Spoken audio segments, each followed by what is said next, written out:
Welcome to the Bergara War, proudly sponsored by the Players' Entrance at Covent Garden Cafe and the Royal Oak Edgeley.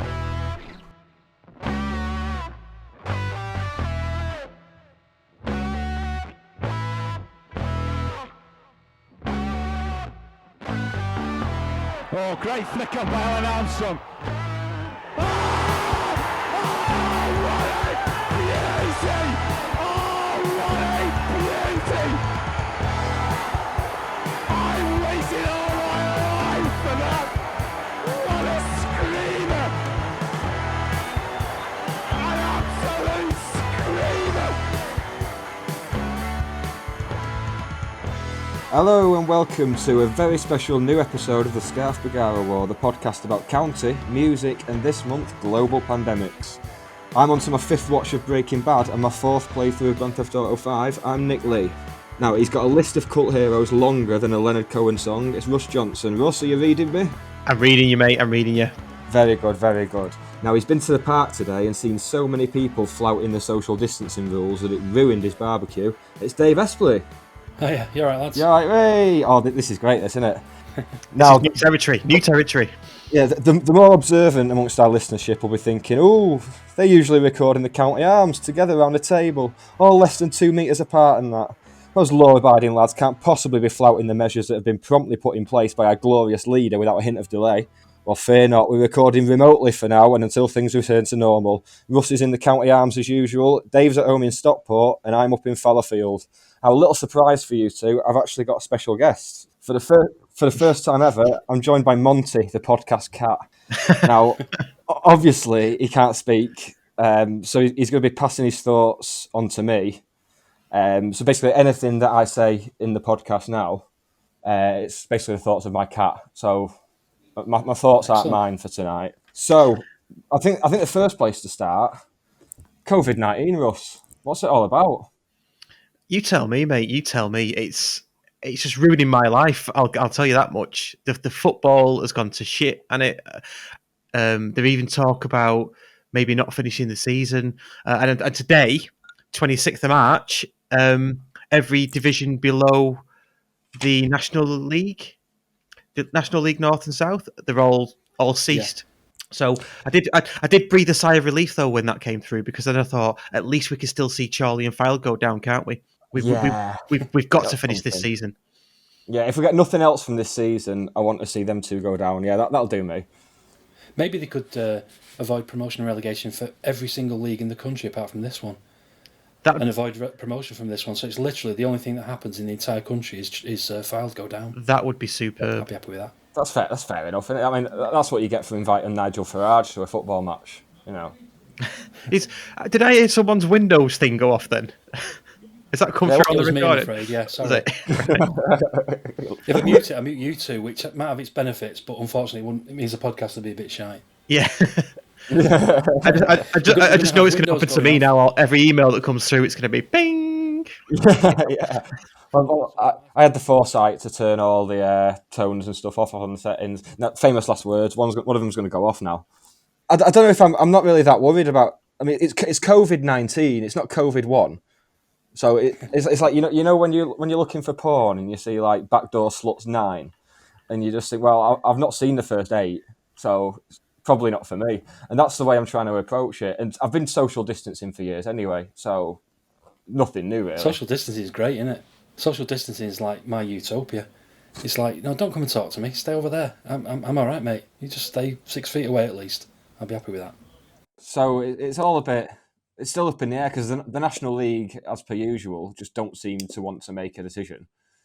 The National League seems to be constantly keeping an eye on what everyone else is saying before they come out and say anything.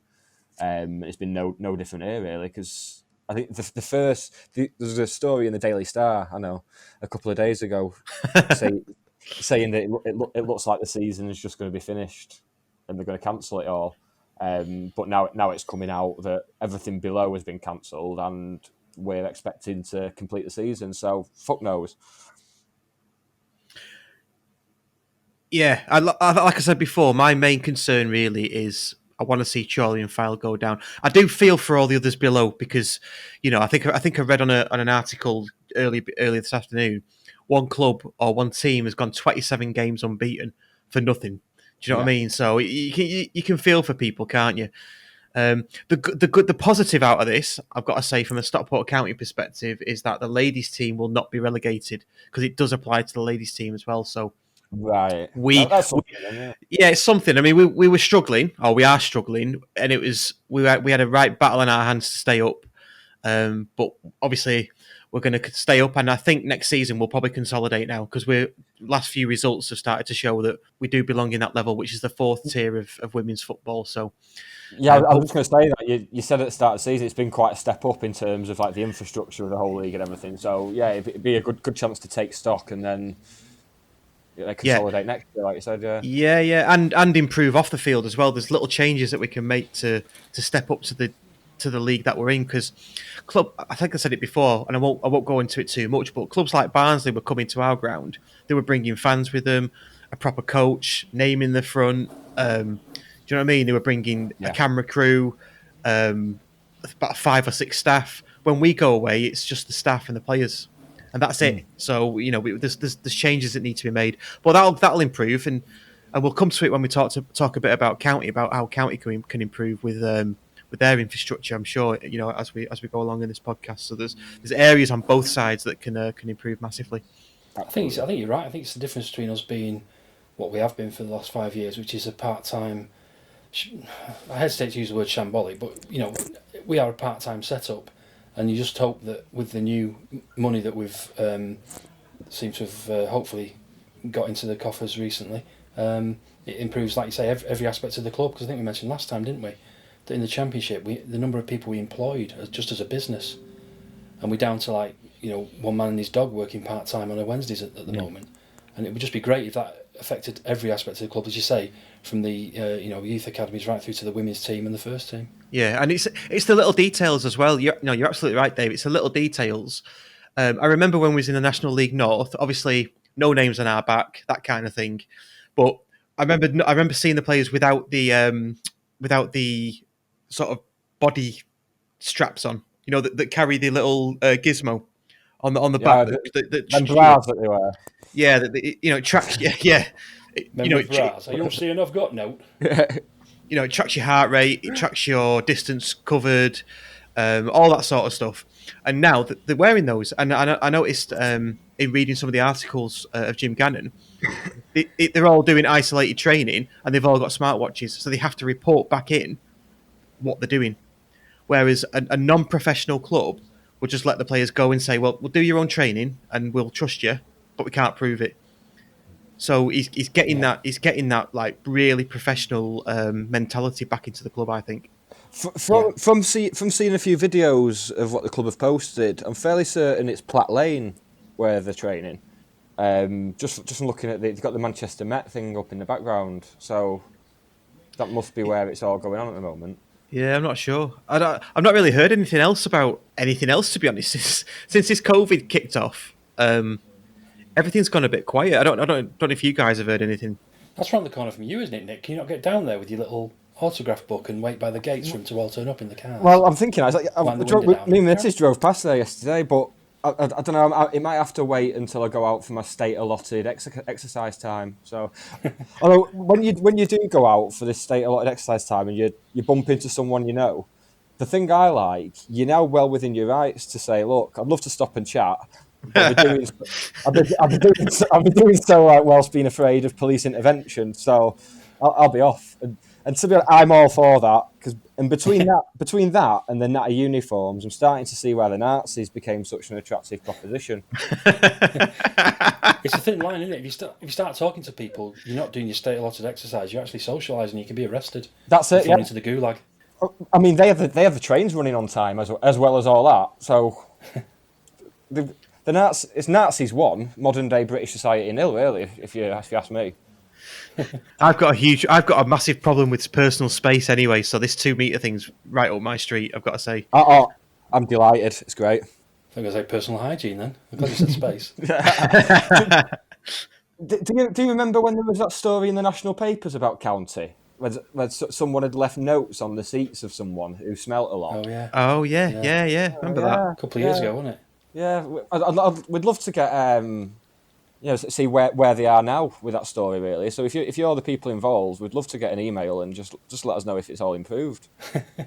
I will say one thing for COVID-19: the quality of the memes on Twitter's improved immensely. Yeah. There's some really cracking, funny stuff coming out now. Memes. When I say that, I mean, of course, I'm working from home. I'm not on Twitter all day.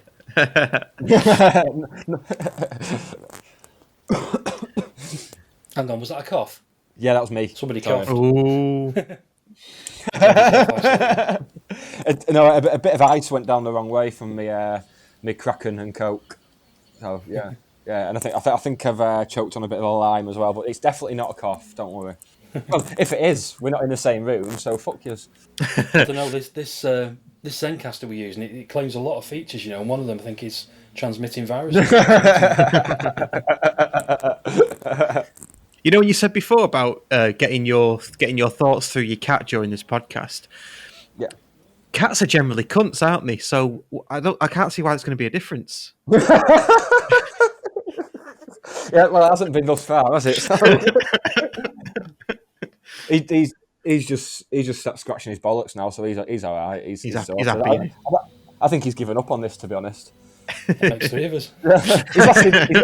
He's lasted longer than the listeners do. So what else is in the county then that we could talk about? What other things have been happening? So we know the players are training in isolation.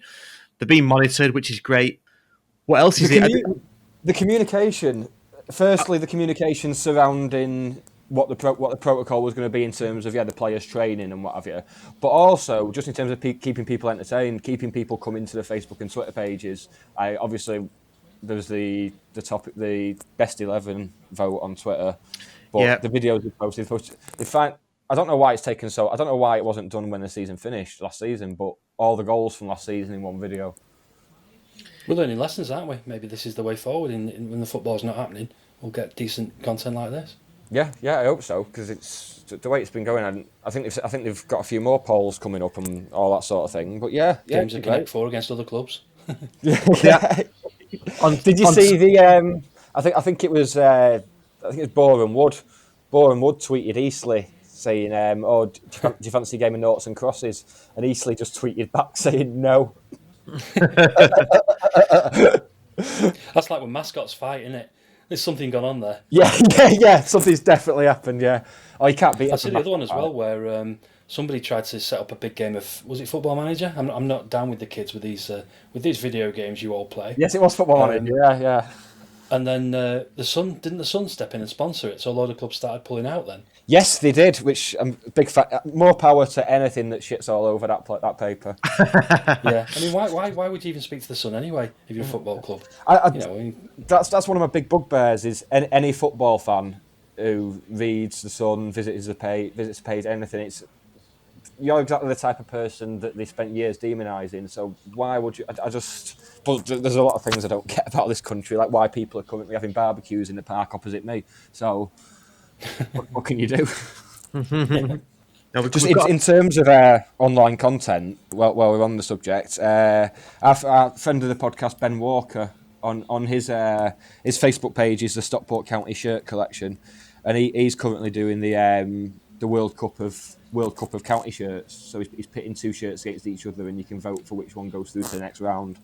And we've seen some big hitters. Got the 96-97 away shirt got knocked out, as did the gold away kit that we stayed unbeaten in. That got knocked out today as well. Wow. Can I just ask you two guys? I'm a bit of a shirt agnostic, I must admit, when it comes to design. And I know I'm in a minority here because you hear people talking about shirts and they say, "Oh, that's great, but it needs to be with blue shorts." And I think, why? But that's just me. But do you have an affection for a particular shirt based on the style of the shirt, the cut of its jib, if you will, or the team that played in it? I think it's a bit of both. A little from each column for me there, yeah. I mean, I think we mentioned it to Ben Walker when we had him on the show, but the season Danny Lloyd was with us, we had that Sampdoria style shirt. Yeah, and that for me, if we got promoted in that shirt, that would have been, we're talking top three. there, I think. I mean, it's a great shirt anyway. It's certainly one of my favourites in recent years. But yeah, I think a lot of it does come down to the team that played in it. Yeah. For me, it's all like you say. I'm not bothered about. I mean, colour, yeah. I'd prefer it to be blue, all else being equal. But generally speaking, I'm not a shirt fanatic. But the team that played in it, which is why 96, 97 for me, is probably my favourite ever. I think that's why you could pick any shirt from pretty much 1990 to like you said 97, 98ish. And I think every single one of them would be considered by most fans one of our greatest ever shirts. And and some of them were fucking horrible shirts. Very much of the time as an early 90s throwback. But yeah, it is down to the memories and the team that played in them, like you said, definitely. Yeah, they were like cult classic shirts, weren't they? Yeah.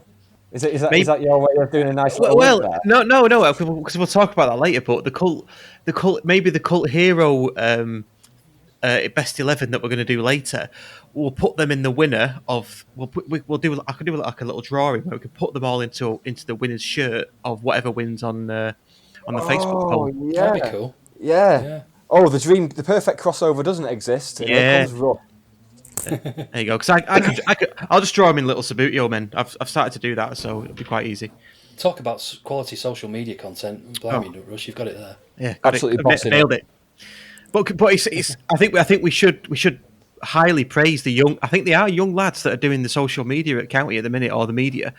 Absolutely playing a blinder. That on Saturday they're streaming live at 3:00. Not live, they're streaming it anyway. So excited. Honestly, I actually had the conversation with my missus earlier as though I'm actually going to the match. I was like, I'll tell you what, love. 2:45 Saturday afternoon. I'm on the rum and cokes. I'll be watching that, and I'll be on Twitter all over it. She's like, they're not playing. I'm like, no, you look at County's Facebook.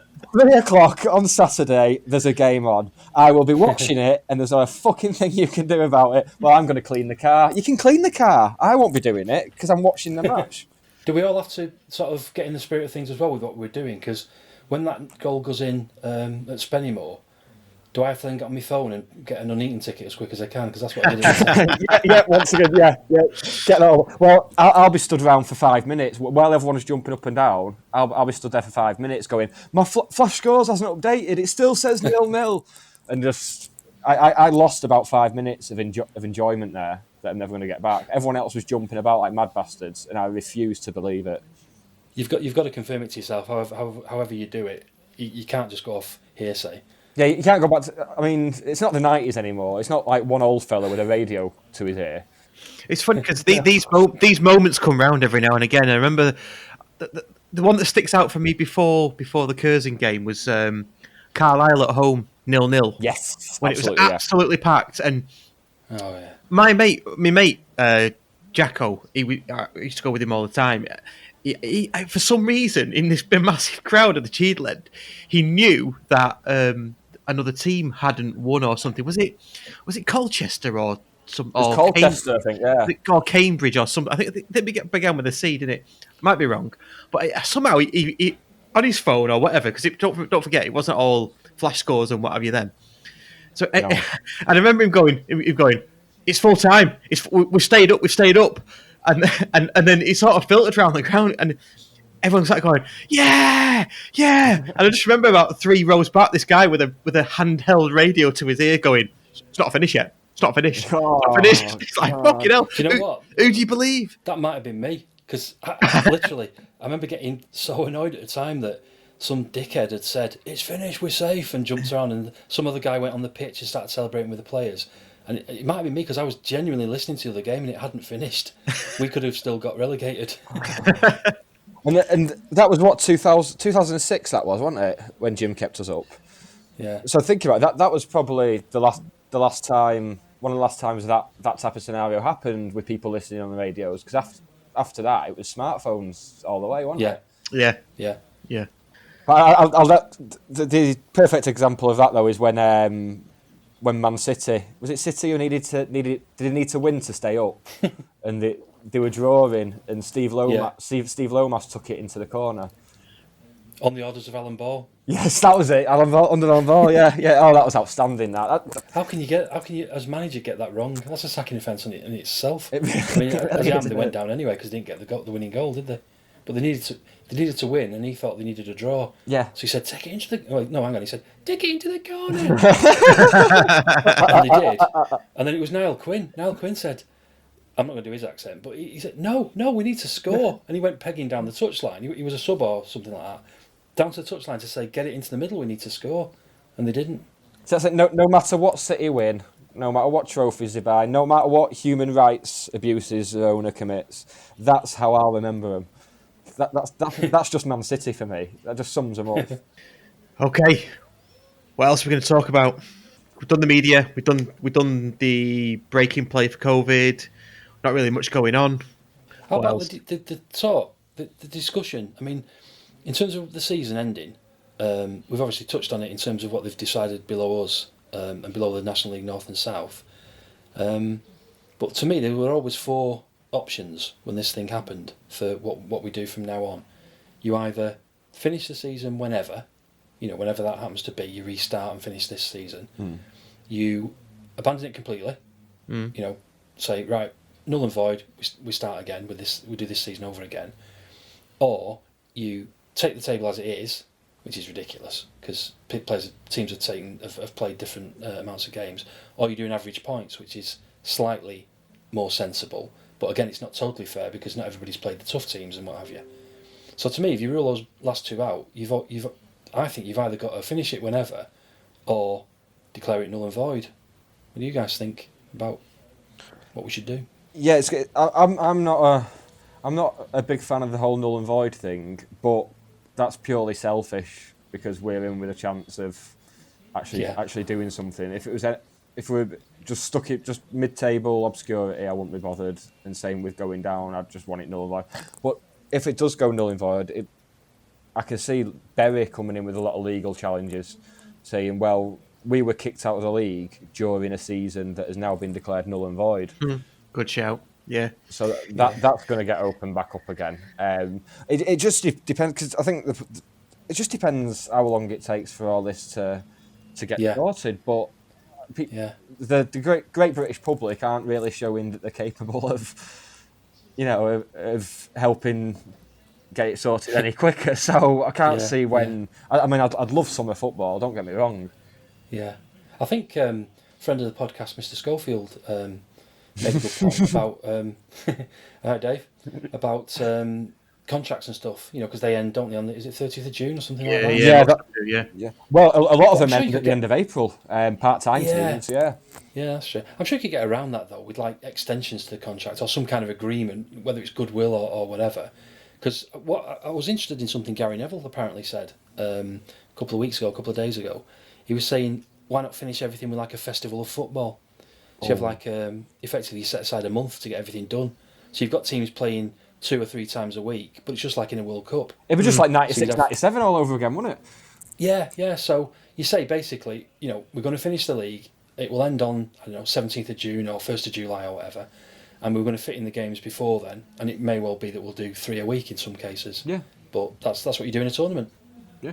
Even if they have to do it behind closed doors and offer streaming. Yeah. I think that'd be workable. I think. It'd be great to get it finished. I think personally. I tell you, just thinking about it. I mean, I'm fairly agnostic about this anyway because from a purely selfish perspective, I'm not worried about county. If we don't go up this season, it's not a massive thing. Our future is sorted, so I'm quite comfortable with that. Yeah. I will say for a third time though, I do want Charlie and Fylde to go down. So just let's get that on record. Emphasise that enough. Can't emphasise that enough. Yeah, but now you mention it, and now just listening to you guys just talk about that. Then what would be a good idea? And I'll just throw this out there: is maybe do what they do in Scotland, break the league up, and in fact maybe for the national into 4 separate. 4 lots of divisions, 4 lots of 6, I think is the right number, and have a football festival where those 6 teams play in a mini tournament to see how they fare in that, So Barrow would play the top 6, obviously, and we'd be probably in the second quadrant of that, and then play like I say, play like pretty much a knockout to see where you finish. And in County's case, if we finished at the top of that, we would finish 7th, and that is it. Maybe then we could play the winners of the one above, perhaps. I don't know. I've not really thought about it that much, but that's something. You'd have to some way of keeping the interest going, wouldn't you? Because if County could only ever finish 7th, what's the point in trying? What's the point in playing a decent team? Yeah. But if you're right, if 7th then got you a game against the bottom of the level above to go into a playoff competition, yeah, I don't know. It's getting a bit complicated then, though, isn't it? Yeah. I also think there's a lot to be said for the top of our league. It's nothing like the top of the Premier League. Where it's like, I know people are saying Barrow have already got it won, but a lot of their I think a lot of their games are against other teams up near the top, which is where Barrow have lost most of their points this season. And with only one going up, I wouldn't say anything's cut and dried. No, exactly. I think we had a big part to play in it as well, because a lot of our upcoming games are against teams in and around the playoffs. So I don't think it's a matter of us just sneaking into 7th. There's no reason why in the next month or two of games we couldn't be getting up to 3rd or 4th. Yeah. And it's interesting you mentioned the Premiership, because they keep calling it the Premiership. It's not been that for years. But No, anyway, the Premier League. It's dead right what you say, that basically that's cut and dried. You could award it to Liverpool and no one would really have an argument. But how funny is it that after 30 years, I've got nothing against Liverpool personally. I wouldn't mind them winning it. It's going to be absolutely hilarious if they don't win it this year. The season gets voided. Oh, I know. Yeah. I mean, I'm not far from the centre of Manchester, and I think I'll be able to hear the laughing from my back garden, just the laughing from Old Trafford, because it always seems to be United and City fans who want it taken off them. Yeah. But even following football it's 70% supporting a team and it's 30% dissing on another team. Yeah, definitely, 100% what you just said. Yeah. But do you know what though as well? If they win it and it's but the season's curtailed, no matter what happens, they'll have won the league, but it'll always have an asterisk against it, won't it? Yeah. And that's what United and City fans will hone in on. Well, you won it after 30 years, but you've got that little asterisk next to your name for that season. I don't know, you see, because I think if the season's voided, then City stay champions for another 12 months, surely. You can't give it to Liverpool on a partially completed season. I think they just have to look at it through the window, metaphorically. They'd have to just look at the trophy and say, that should be ours. That should be ours, that. With tears running down the little faces. And City would be all right. Yeah, all right. Come and get it in another 12 months. I've got to say though, I'm less enthused about them not winning it than you are, because I am a massive. I'm an ABU. I am just through growing up and growing up around Man United fans that always, they're untouchable. That every player wanted to play for United. They were going to win every match. The arrogance was just oozing out of every United fan's pores as I was growing up. So I have a hatred for them that runs very deep. So I want Liverpool to win it, because Liverpool, if they win it, will go on to 19, I think. Yeah. And that will then set them up for winning further trophies and overtaking Man United, and that'll piss off Man United fans. That's my take on it.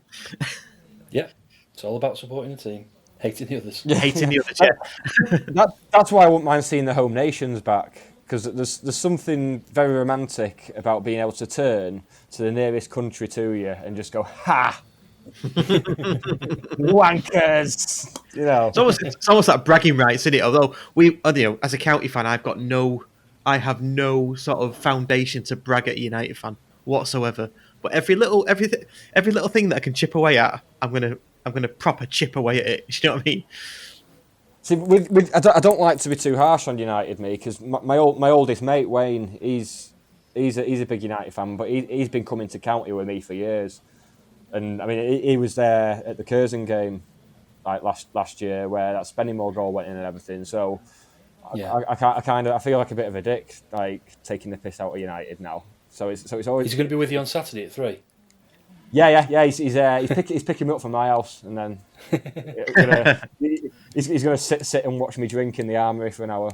But yeah, it's always been City for me though. I don't know. when we played them in the 90s when I was at school, everyone I went to school with was a City fan. So Yeah, but there didn't seem to be many of them City fans. There's definitely not as many as there is now.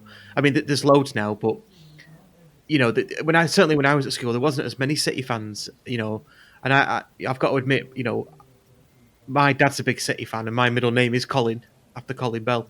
of course, yeah. But he took me to county when I was a kid, so that's his fault. I went to a school in Manchester in the 70s, 75 to 80. I was at secondary school, and there was literally me and I think one other guy went to county. He may have gone on and off, but I was the only serious county fan. I took a couple of mates with me during the time I was there, but it was a Manx school, and it was literally City United. And after a derby on the Saturday, come the Monday in school, there'd be fights.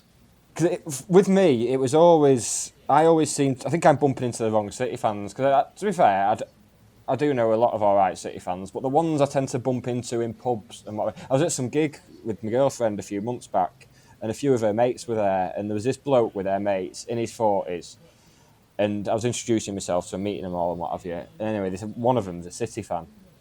I said to Hannah, right, I'll tell him I'm a county fan. I'm going to tell you what he's going to say to me. He's going to say, oh, I used to come and help you out in the 80s.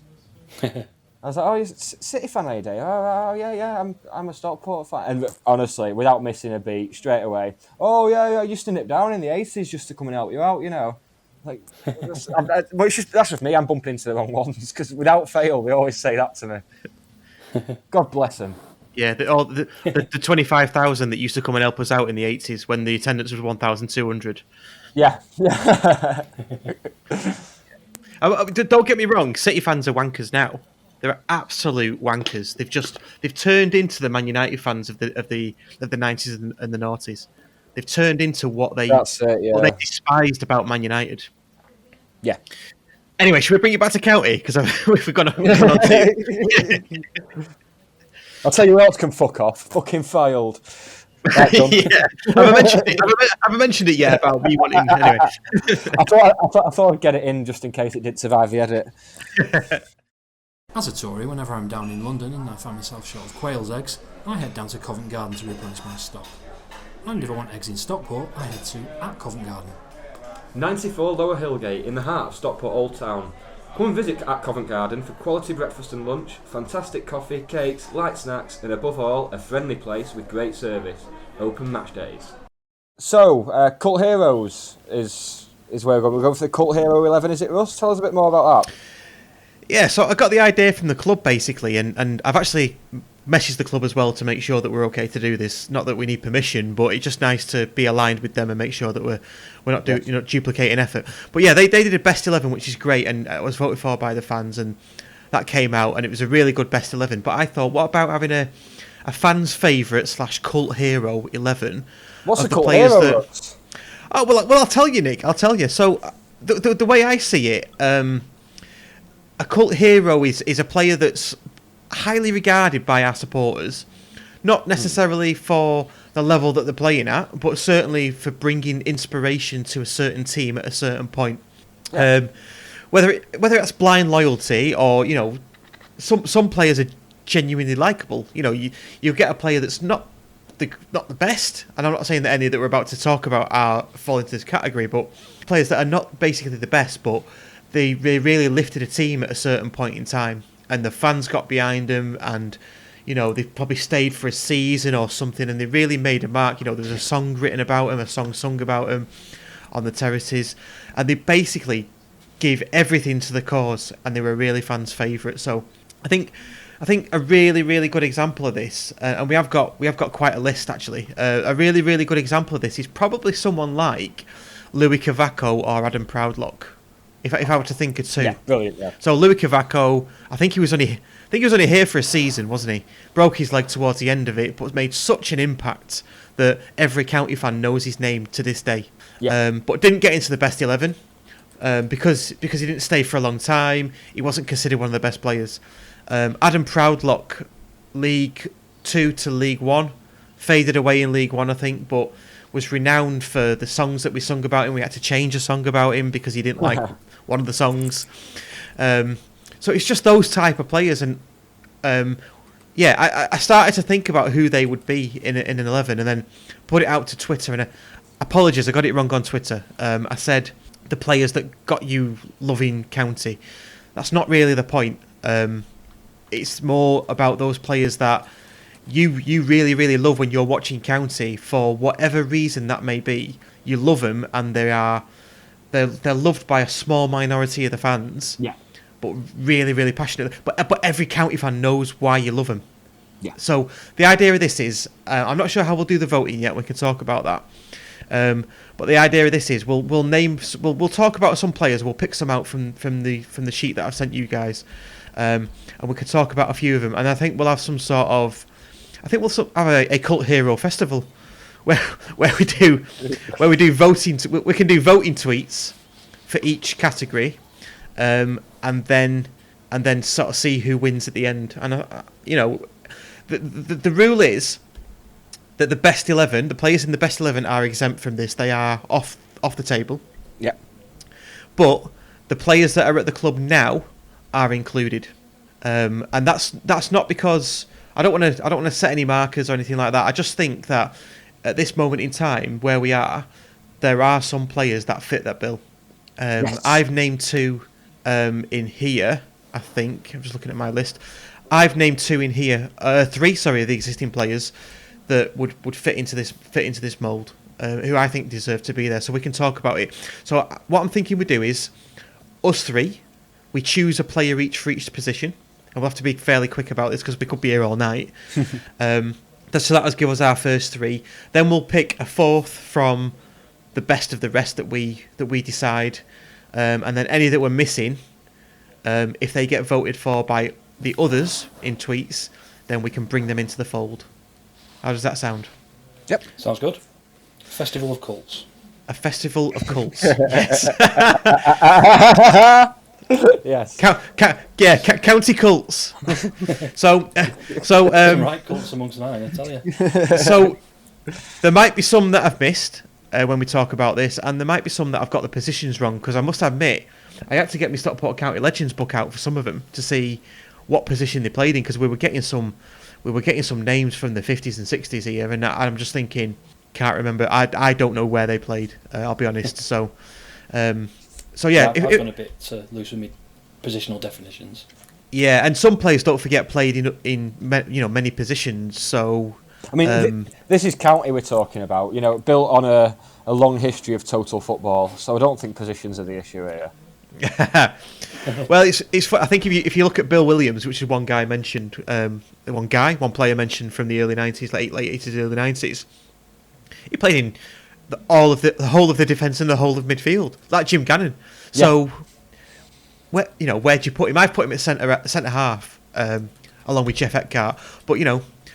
But let's have a discussion. So if we start with the goalkeepers then. So obviously Paul Jones is exempt, gone. Yeah. Well, what I will do, I will just read out what got voted the best 11 by the fans on Twitter. So it's Paul Jones in goal, a back 4 of Connolly, Flynn, Gannon, and Todd.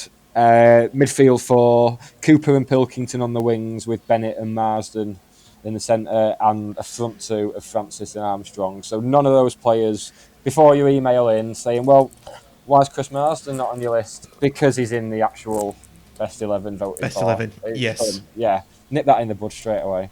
Yeah, so, I mean, what we'll do is we'll read... What I'll do, just to make it so we're not going through every single player, is we'll read out... I'll read out the goalkeepers that I've written down. You can add to that, or whatever. And these are all the suggestions from the Twitter feed that we had on this as well. So I'll read them out, and then we can discuss who would ours be, and then we can put those in and say what's the best of the rest. So we've got Neil Edwards, Alan Ogley, Conrad Logan, Andy Gorton, and Wayne Hennessy. Is there anyone missing from that? Should Carlo Nash be in there? And if he is, why? And this is the kind of discussion I want to get to. Because for me, being a 90s boy, yeah. Well, born in the 80s, but for me, it's a toss-up between Neil Edwards and Conrad Logan. Because Neil Edwards was the the 5'8" keeper or whatever he was, who seemed to be 6'4" to me. Yeah. Do you know what I mean? And that's not because I was a kid and things were bigger. but he just did. He just seemed to be. His height wasn't an issue, and he was just an excellent goalkeeper, and the fans were behind him. Everybody knows who Neil Edwards is today. Conrad Logan, the goalkeeper that was in the 2008 playoff final, he was a bit rotund, should we say? Yeah, he was carrying a bit. There's that famous picture of him and Adam Proudlock swapping shirts, which is just it looks like a Slimming World meeting. Exactly. So that they would be my two. And then Wayne Hennessy, close third for me, only because he was the goalkeeper that was part of the 9 in a row. Yeah. And his first 9 games in professional football as well. Let's not forget. Yeah, and I just remember him being a spotty teenager, and I think James Spencer said at the time that Wayne Hennessy would ring up James Spencer and ask for advice on where shall I park my car, and things like that. So that's it for me. I of those three, my cult hero would be Neil Edwards, I think. I think I'd agree with that, to be honest. Wayne Hennessy's inclusion for me is coloured by the fact that he doesn't know who the Nazis are. So. Did you not ask James Spencer at the time? If you'd have asked James Spencer, he'd have told him, wouldn't he? Yeah, that's it, yeah. I bet he got well confused when them two went to watch Downfall at the cinema.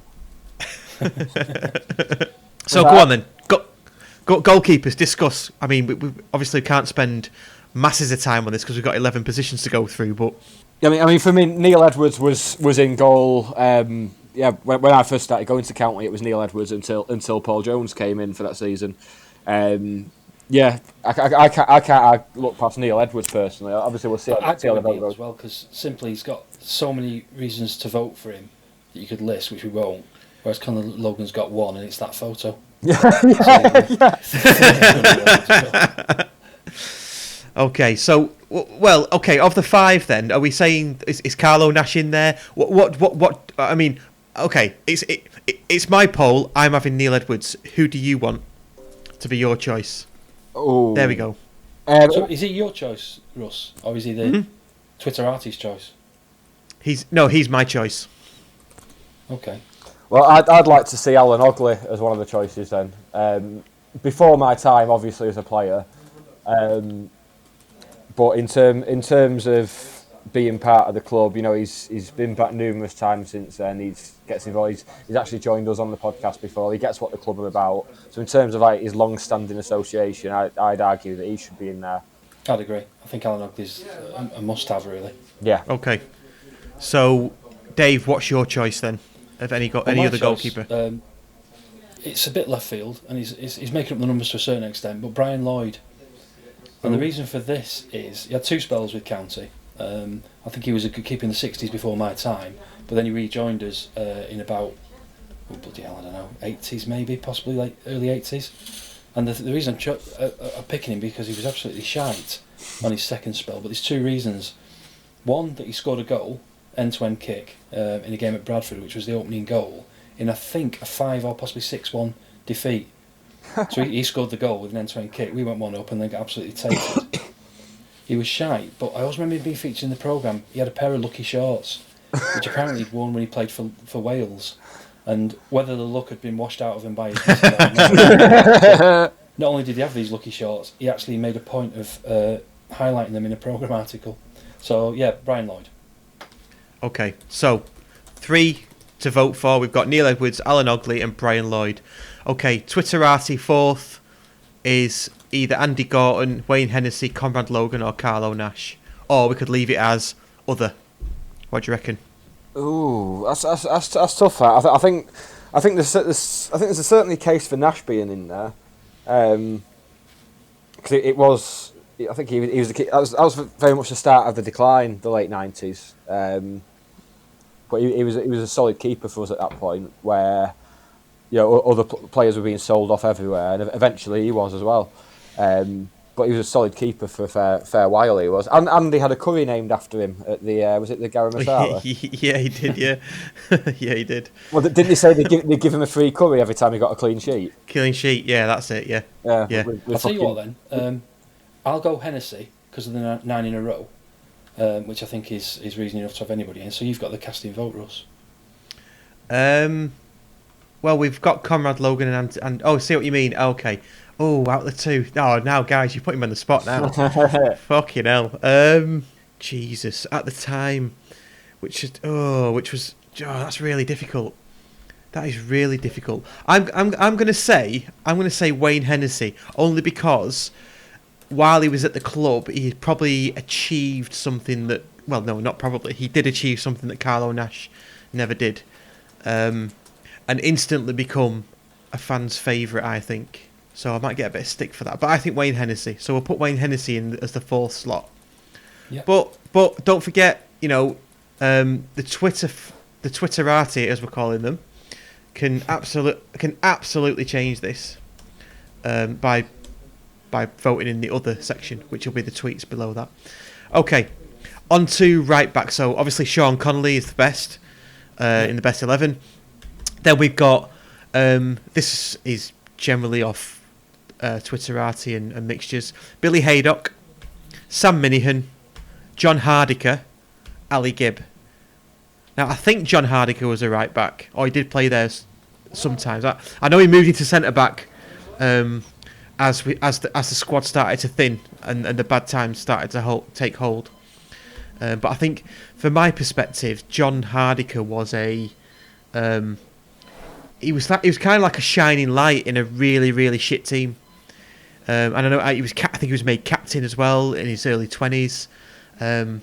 And I went on the piss with him in Preston once when I lived up there. Oh, so there we go. We've reached the centre of the shrubbery maze. There we go. No. If you look at the facts, don't forget he scored 2 past City. I was going to say you've not even gotten to the 2 goals against City yet. So yeah. Well, this is it. I was building up to that. So he scored the 2 past City. A shining light in a shit team.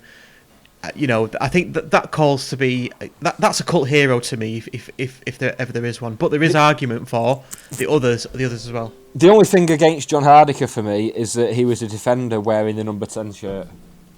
You're not Lothar fucking Mateus, mate. Well, I don't know the way he got up the pitch for them 2 goals against City. I'd put him up there with him. I think he's got to be in. It's a question of, is he your choice, Russ, or is this the Twitterati choice? He's my choice. Right. Yeah, he's my choice. In fact, I'm going to create a new column here. He's my choice. Well, who do you reckon, Nick? I'd like to pick Sam Minihan myself. He'd be my choice. Obviously, a stalwart of the current team, but he just never any less than 7 out of 10. I mean, he's just a solid player. Has been for a number of seasons for us, and I genuinely think he's one of those players who's got what it takes to make it in the league as well. I don't think we've seen the end of him yet. And I know this is why the club didn't want to have any current players in the best 11 because a lot of them the journeys aren't finished yet. But I think Sam Minihan's a strong contender for me. Yeah, I'd go along with that. Yeah, I'd go along with that. Not only that, he just oozes that pick up and drag mentality. Yeah. Do you know what I mean? If I'm probably overplaying it in. I don't really want to overplay it, but I'm going to. If you're in the trenches, he's the kind of person who would pick you up and drag you along no matter what sort of state you're in. Do you know what I mean? He sort of lifts the team in that respect, doesn't he? I definitely go along with that. And he looks like he's wearing a helmet anyway. Exactly.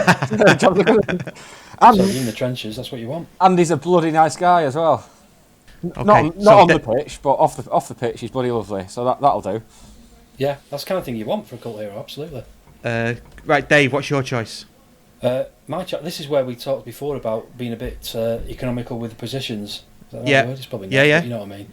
Yeah. Because I wanted to find a way of getting this guy into the team, and I think he might have played here at some point. But anyway, it's hang on, just going to get it.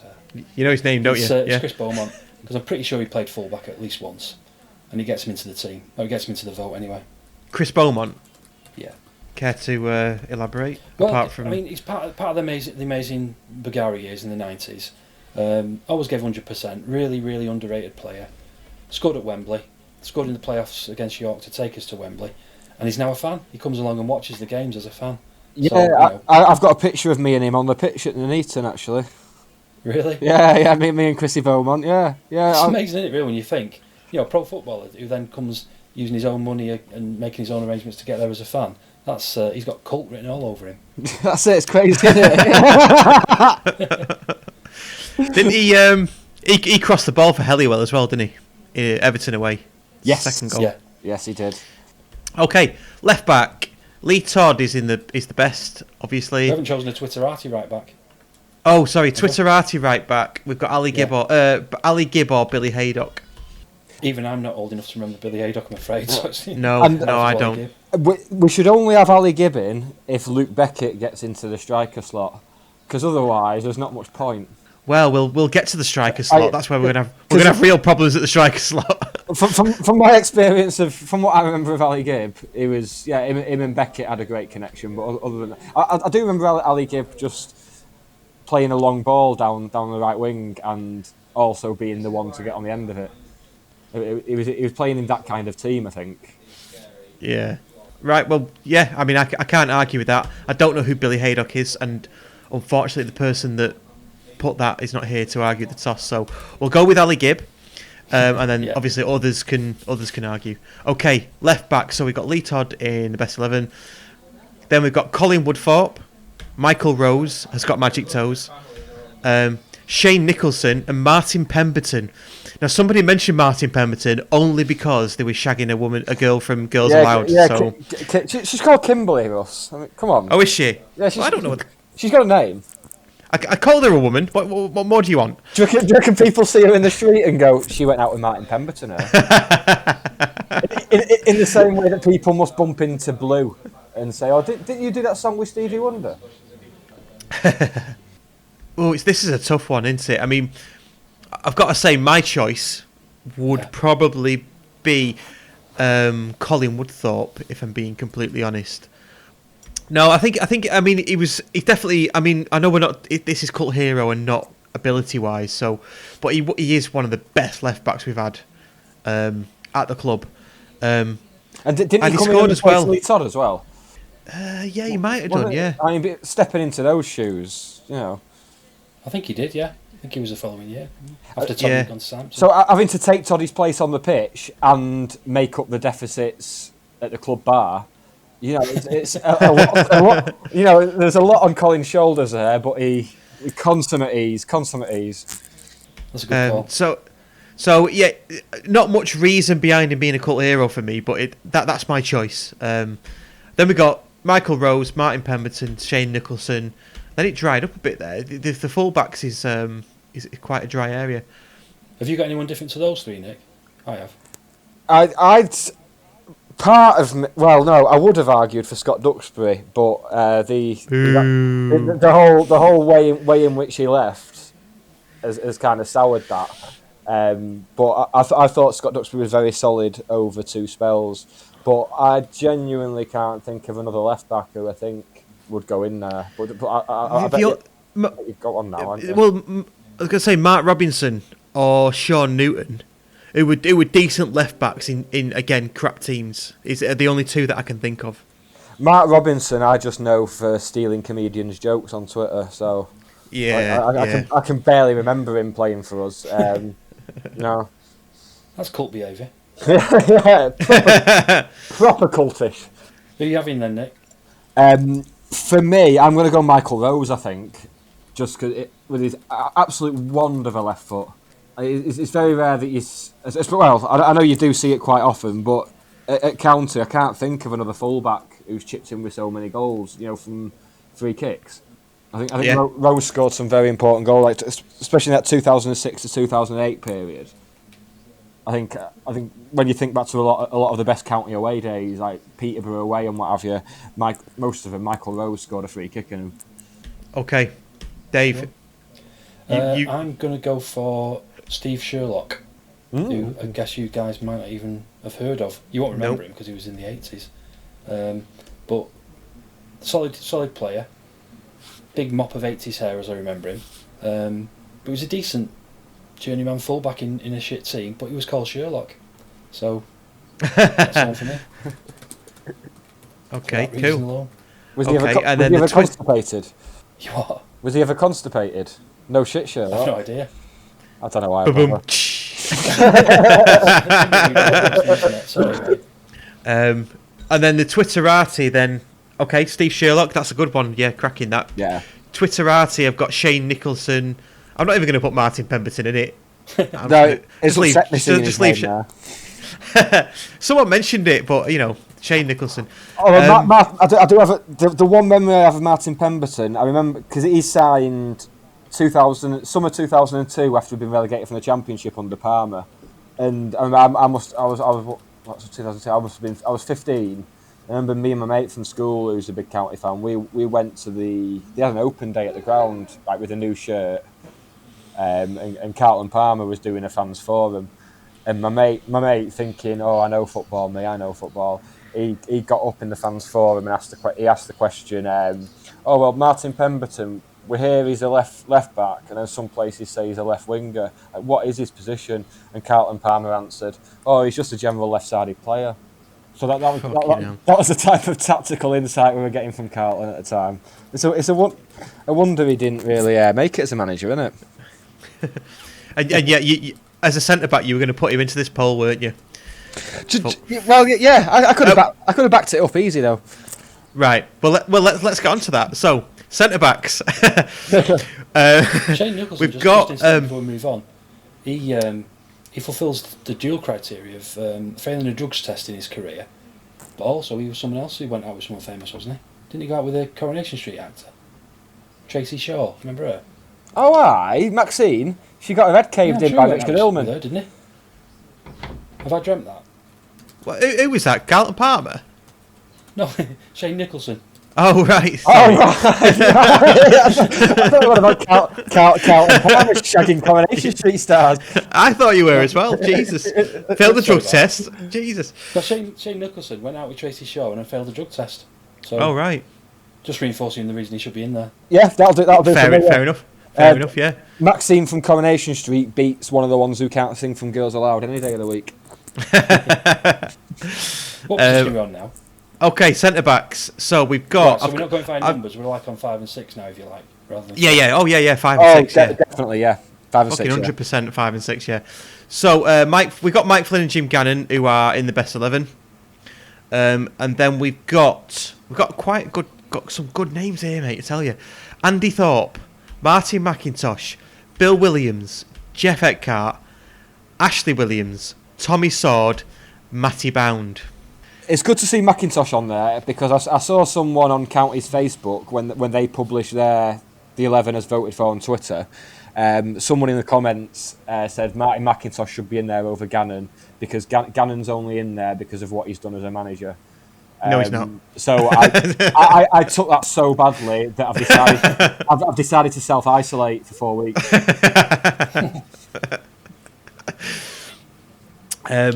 So my first one then, Russ. My first one is Matty Bound. Bound. Ooh. Yeah, because he was a man mountain of a defender in that 95-96 season, and people loved him, and he was a great defender. But one thing that sticks out for me, and it's a purely selfish reason that I'm choosing him, is because I was sat in science once, and I sat with my mate who's an Oldham fan, another lad who's a United fan, and part of the reason why I hate Man United. And I said, oh, you County got this defender, Matty Bound is massive, big unit on this great defender. And this United fan goes, yeah, but Eric Cantona are battering money. And I'm like, what? No, what do you heck? Matty Bound's massive. He's fucking massive, man. And he goes, yeah, but you're in Division 3 or whatever it was at the time. We're in the Premier League. And I went, that's not how it works. You don't get bigger and stronger up the leagues you go. Jesus Christ. But yeah, he was influential in that team. He was a big unit at the back, and he's almost like Ashley Palmer now. He had a head like a fucking concrete slab. Let's not forget he scored in the cup run as well in 96-97. I think he scored against Chesterfield in the first round. Did he? Yes, he did. Yeah. So he's my choice.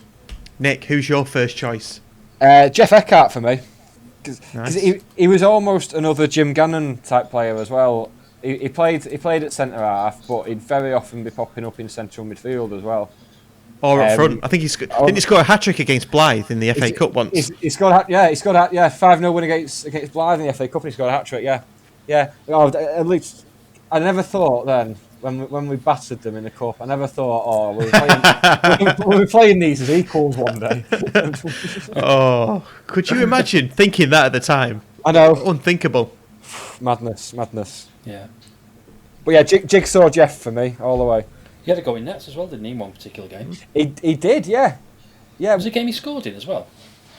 Was that not the Boxing Day game against Carlisle where he went in there? I seem to remember Neil Edwards injuring himself on an icy pitch. Right. I think he hurt his elbow or something. Had to go off injured. And yeah. I might be wrong though, but yeah. Who's yours, Dave?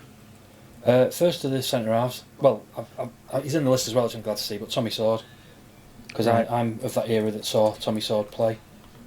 He came as a centre forward, I think, scored goals, and then for some reason, I'm not sure exactly why. Someone might know, but he converted to a centre half, and became an absolute solid. And he was a fantastic penalty taker and scored the winning penalty at Sunderland in the famous win up there in '81. Ah, yes. Tommy Sword, and posed with a plastic sword in the papers the next day, which again has got a cult written all over it. Brilliant. Yeah, that's a very solid shout. A lot of people wanted Tommy Sword in there, so yeah. Okay, good. No Twitterati for this one because we've still got another position to go for, and we can sort that out in a minute. So the second centre half position, number 6, if you will, we've got Ashley Williams, Martin McIntosh, Bill Williams, or Andy Thorpe. I'm going for Andy Thorpe just because I went to school with his son and got like loads of free autographs. I mean, once he signed one thing for me, he signed them all. That's it. But no, every week Greg used to turn up. He's like, "Oh, I got my dad to sign this for you." I was like, "Bloody hell! Anything sits still in that house, his dad's fucking signing it."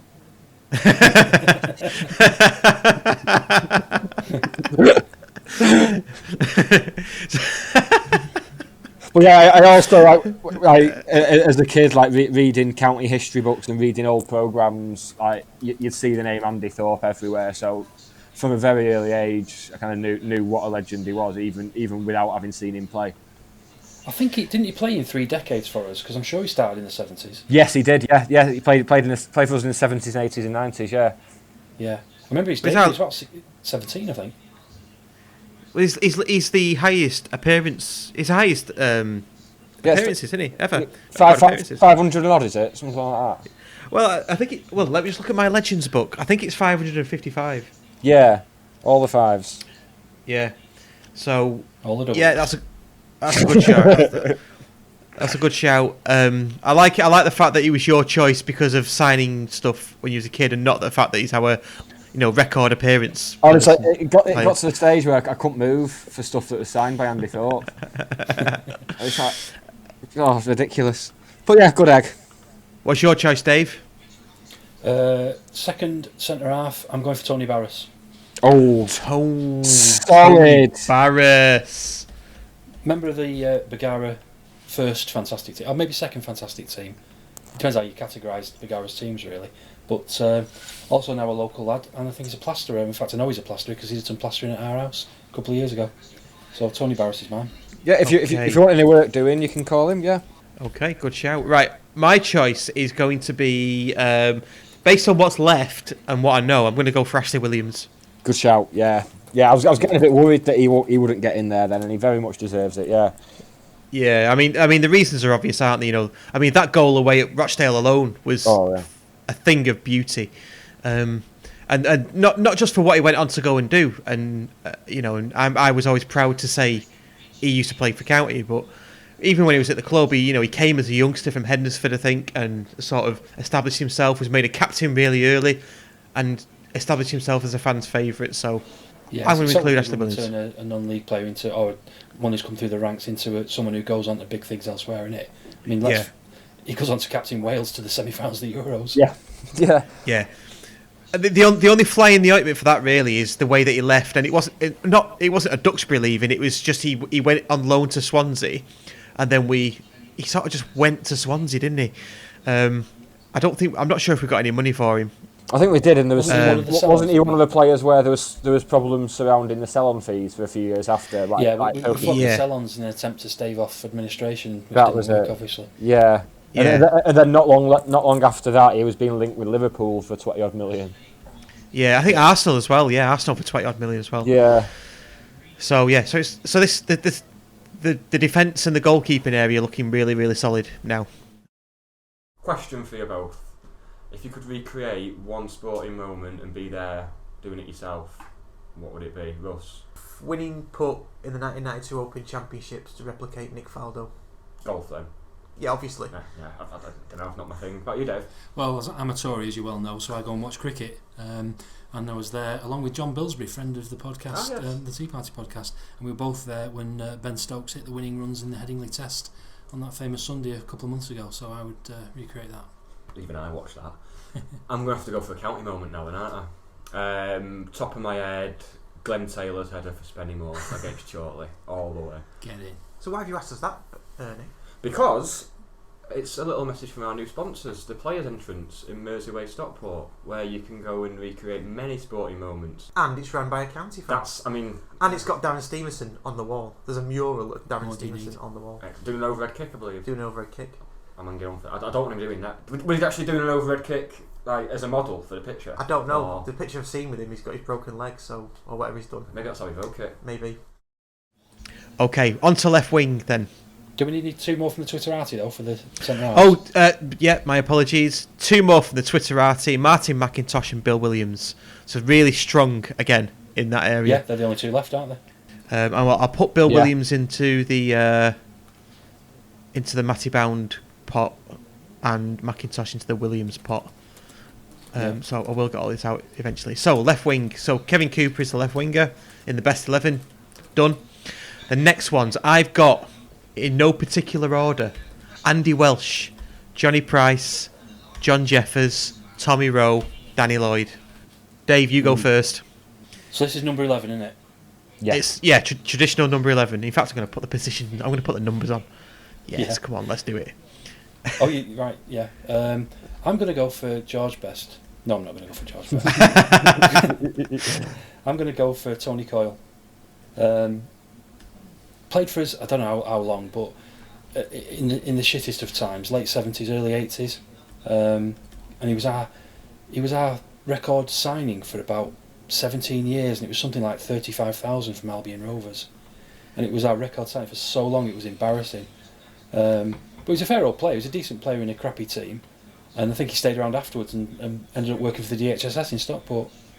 But yeah, I think I've got fond memories of him and the times, because it was like when I was, like we said before about why you're choosing these players. It's because it's when you first started going to county almost and got hooked, and he was really part of that for me. So yeah, Tony Coyle.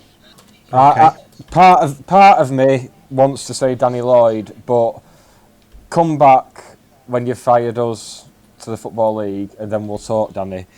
For me, Well, I'm going to hang on a second, Nick. I realise what you just said, but and I'm not saying you should go for Danny Lloyd or anything like that. But it's not about where they've dragged us to. It's about what they've done at the time. So, at the lowest ebb of a club's existence, did they fire up the fans? You know, did they get everybody going? And that's why I put Danny Lloyd in here, because he absolutely did that. Oh, you know what? You've changed your mind. We have to go Danny Lloyd now. No, I'm not saying that. I'm not saying go Danny Lloyd. I'm sorry, John Jeffers, but it is going to have to. Well, I've said before, he's my favourite. I think my favourite player that we've had since. I mean, we're talking the last decade or so. He's been my favourite player, and again, another one who's just a quality person as well. It's going to have to be Danny for me. Right, Just I don't want to sound like I've just made you. That season, that's freed up John Jeffers for me. 29 goals. How many years had we had of Exactly. not having someone banging in a shitload of goals? And he was the first one to come in, and he wasn't even a centre forward, but he came in the first day he signed. He said, "Oh, there's one thing I guarantee, and that's goals." He thought, "No bad, no chance." And then, boy, did he deliver 29 goals in one season, playing off the left wing as well. Yeah, I read the article as well with Danny Lloyd, and when he said that, one thing I'll guarantee you is goals. I straight away went, fuck it, that cult hero. He could be a cult hero, him, because if he delivers on that, that's what he's done. Yeah. But quite outspoken, confident, but delivers. Gets the crowd going, doesn't he? Yeah. My choice is John Jeffers. And so thanks for that, Nick. No problem, mate. No problem. Purely because of that season that he was the left winger in that season, 96-97, and the season before as well, perhaps, or the late. Yes, he was. Yeah, 95-96. Yeah. But I just remember that goal against Watford. Late on, was that Boxing Day? It might have been. No, it was one of the rearranged games. I think it was a Monday night in April. But yeah, that was when Cavaco had his leg break. Yeah, and it was 0-0 for a long time, wasn't it? And he popped up and drilled one into the bottom left hand corner. That's right. Yeah. And although I don't know his stats, I don't know how many games he played, his assists record, crosses and all that. But when he came on, I just remember thinking, quality left-sided player. Him, he's an absolute quality left-sided player, and the fans got behind him as well. So that's why I'm putting him in there. So we've got John Jeffers, Danny Lloyd, Tony Coyle, Twitterati. We've got Andy Welsh, Tommy Rowe, Johnny Price. I'm going to put an early bid in for Johnny Price because he is quite a cool hero in the terms of the sort of old school of fans that saw our first good team in the 60s, if you like. But Johnny Price always used to buy a fanzine off me, and he's another player who comes back as a fan. I think he was a publican on that pub in Lancashire Hill, wasn't he? I can't remember what it's called now. Pub halfway up Lancashire Hill. But yeah, he used to come to the games. He's still quite short, put a lot of weight on, and he used to come and get a fanzine off me. So that's the behaviour of a right cult, that. Right. I really don't want to deprive Johnny Price of a place in that, because he's one, like you said, the old school fans. He's one of the ones that every single old school fan has mentioned when we've told them about this poll. So what we'll have to do for this one then, it's the navigation as well, was it as well, the pub you're talking about? Navigation, yeah, that's it. Is we'll have to do 2 polls for that, 2 quick polls, and then see who the winner of the both polls is. So I'll mix those up. So John Jeffers, I'll sort that out. Okay, so we've got that. Okay, right wing, number 7. Pilks was in the best 11. Then we've got Osher Williams, Louis Cavaco, Kieran Durkin, Kiko Chirana, or Andy Kilner. I've got to go. It's Cavaco all the way for me. Okay. Especially given it came at a time, it was post Euro 96. Everyone's signing these expensive foreign imports. I think, was it Paolo Futre that West Ham signed, and Florian Radichoyu. Florian Radichoyu, yeah. And then Dave Jones took the squad over to Portugal and came back with this little fucking genius. Yeah, absolutely. And as I said on Twitter, the only person to dispossess Julian Dix and leave live to tell a tale. Yeah, so there's no way you can take that. Dave, what's yours? Number 7. Hang on, I've got to flick round to my little list. See, I've got Terry Parker down as number 7, but I know he's on the main list as centre mid, so I'll leave him. Yeah, but we can change. No, we can change it. I mean, I've just gone off what I've seen. I mean, I never saw Terry Park play, so if you say he can be number 7, then we'll stick him in number 7. I'm going to put him there because that'll free up some other choice in the centre mid then, and I'm going to put Terry Park as number 7. Good shout. For no other reason than that goal at Old Trafford, which I was lucky enough to be there and see. Yeah, I was going to say, in terms of Terry Park, in my mind's eye for years and years, I saw him picking up the ball just about on the halfway line and running the half length of the pitch. And then some video emerged of it a while ago, and he actually got it just outside the penalty area. Yeah. It's weird how how if you don't see a goal for it, you're convinced. But I'm always like that when I see a goal now. Someone will hit one in from 25 yards, and by the time I've got home, it was a 35-yarder. Yeah. So yeah, I think Terry Park's a good solid shout there, definitely. Okay. So my choice then, okay. So we've got Terry Park and Louis Cavaco. Yeah, my choice is going to be Kieran Durkin purely on the fact that he was a bit part player for a couple of seasons in those successful seasons.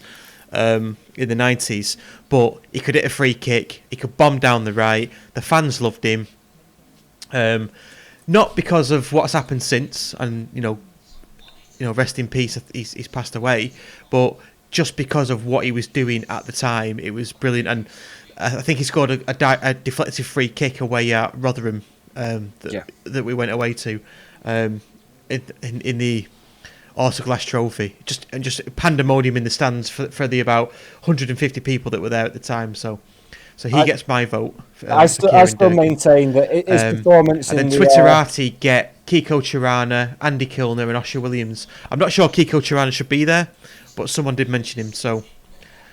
Yeah, the only way Kiko Tirana should be there is that he's got a name and has a pair of football boots. He doesn't belong in there with the rest of them. In terms of Kieran Durkin, his performance in the 4-3 at Millwall in 96-97 might be the greatest performance by a county winger. That's a hill I'm prepared to die on. I'll be there with you. Yeah. Right, home game coming up. Where are we going? What's your pre-match plan? Usually Bobby Peel for me. Phil, what about you, Dave? Well, as we've already established, I'm a Tory, so I'll just bring G&T from home and drink it in the back of the car. What about you? Where are you going? Bobby Phil? Yeah. How many tellies have you got? 5, I think. Oh, mate, you're not going to believe this. You want to get down to the Royal Oak. Why? What's so good about the Royal Oak? We've got tellies, we've got big tellies, we've got small tellies, we've got tellies when you're ordering a drink, we've got tellies when you're having a piss, they've got tellies when you're having a cig outside. Tellies! Aside from that, it's a really good place to go before the match, and alcohol is also available. So, my choice is Kieran Durkin, Nick's is Louis Cavaco, and Daisy's Terry Park. And then the Twitterati will be Kiko Tirana, Andy Kilner, and Osher Williams. Although, not sure Kiko Tirana should be in there, but let's leave him in for shits and giggles. Okay. Centre mid. Now it gets tricky now. It really does get tricky now. We're going to have to have a couple of polls per position, I would say. So, in no particular order, this is what we got from myself throwing ideas out and Twitter. We've got Paul Turnbull, David Frayne, Gary Dicker, Lewis Montrose, Chris Byrne, Jarko Viss, Tony Dinning, Paul Cook, Dean Emerson, Paul Ware, and Karim Fredin. Ooh. So I'll go first this time, as we've been swapping that around. Yep. I think as a cult, in terms of cult hero status, it's quite a big pond to choose from there. I'm gonna go with Chris Byrne as mine, because in the second tier of English football, he did things that we didn't expect. He wasn't there for the promotion winning season. We got him afterwards. He came from nowhere. He just, the Wolves away, he completely battered them. I think we had men in balaclavas sitting up at training after him and his cousin Desi. So he definitely fits the mould of cult hero for me. Definitely someone you could get behind. And he's only young as well. And I know he left under, I can't remember how he left actually, but I don't think he went on to do anything else, to be honest. But he's my choice. Probably robbing a chemist or something. I don't know. Was it him who robbed the chemist? I'm not sure. I'm sure we had an ex-player who got done for armed robbery. Someone around that time. I can't remember if it was him or not. It probably was. I mean, the other two that pull on my heartstrings like massively are Jarko Viss and Paul Ware. Paul Ware's goal away at Carlisle, outside of the right foot, into the top left-hand corner. I think it got shown on Brazilian TV at the time. He was just great. But yeah, Chris Byrne's my choice. So yeah, Nick. I'm going to go for Paul Turnbull. What is it? Four spells with the club altogether, but his first obviously came through the academy. Probably one of the last players to come through the academy and actually go on to have a decent career. Let's not forget the playoff final in 2008. A couple of weeks before, he was on loan playing non-league football for Altrincham, and then he came into that game at Wembley against Rochdale and was arguably man of the match. He's given 100% every time he's played for the club. Another one who gets what the club's all about, and yeah, he's back again and still breaking records and still doing well, and just he captained us to our first title win in 50 odd years. Fair point. Dave. Yeah, good call. Is this number 4 or number 8 that we're talking about here? Number 4. Right. I'm going to go Ken Fogarty. Blast from the past again. Sorry, what? Somebody saying something? Yeah, I was going to say, now you've mentioned it's number 4, Chris. I think Byrne was number 8, wasn't he? But let's let that ride. Go Not on. that it matters. No. Go on. Ken Fogarty. Yeah, go on. It's 4 and 8. Yeah, Ken Fogarty, one of the 2 players along with Terry Park who were snapped up by the North American Soccer League in '78, I think it probably was. I always remember Ken Fogarty, and this is one of the reasons I'm choosing him, cult hero and all that. In the famous game at Old Trafford, he was injured and couldn't play in that game, so he went out collecting the tracksuit tops, which was a thing in the 70s. Players would warm up in tracksuits and they'd take off the tops and hand them to somebody who'd collect them all. And I think just to give him the thrill of being involved in some way, they let Ken Fogarty collect the tracksuit tops. So that was a nice little story, and one of the reasons I've chosen him. Excellent. Okay, we'll leave the Twitterati till the end of the next centre mid. So the number 8 centre mid, we have left Lewis Montrose, Jarkovic, David Frayne, Tony Dinning, Paul Cook, Karim Fredine, Dean Emerson, Paul Ware, Gary Dicker. Dave, you're going first. Dean Emerson, 100%. One of my favourite players ever for County, really, because he was so obviously a class above where we were at the time, and which I think was still Division 4, because I think he predated Bergara, although he came back for a spell afterwards, which might have been under Bergara, I'm not sure. But it was so obvious he was a top quality player, which he proved by, ended up having a bit of a career at Coventry. So yeah, Dean Emerson, who apparently, and I heard this story, I'm not sure how true it is, but players who couldn't drive after evening games were given a tenner for a taxi to get back home. And apparently he used to put it in his pocket and run back to Salford. So I believe. Not sure how true that is. Okay, Nick, who are you going for? Oh, it's hard. That it's hard. I think though, I'm gonna have to. See, it's between Montrose and Cook for me. I'm gonna have to go. It's gonna be Montrose because obviously he signed amidst the chaos that was that first 6 months under Neil Young, where obviously he was one of a load of signings in the summer. He was the first one that you looked at and thought, well, he's come from a higher level. He's been playing in the league. He must be good. And obviously it wasn't until Young went and Gannon came in. But under Jim Gannon, he was the first player we had in Division 6 where I thought he's absolute quality, utter quality. I was genuinely gutted when he left. I just think at that time he was, even though he was only Division 6, I think he was the best defensive midfielder in non-league at the time. I think if he stayed with us, he'd have had a better career than he's having now, sitting on the bench at Fylde when he's not injured. Okay. It's just ever so slightly over Paul Cook. But then again, Paul Cook had the goal against City, so who am I to say? Yeah, I think my choice for this last slot, for me, it's a toss-up. And I know I spoke about Paul Ware before, but it's a toss-up for me between Jarkovic and Tony Dinning. Like, Tony Dinning, had 2 spells at the club, fans' favourite, scored the goal against City away.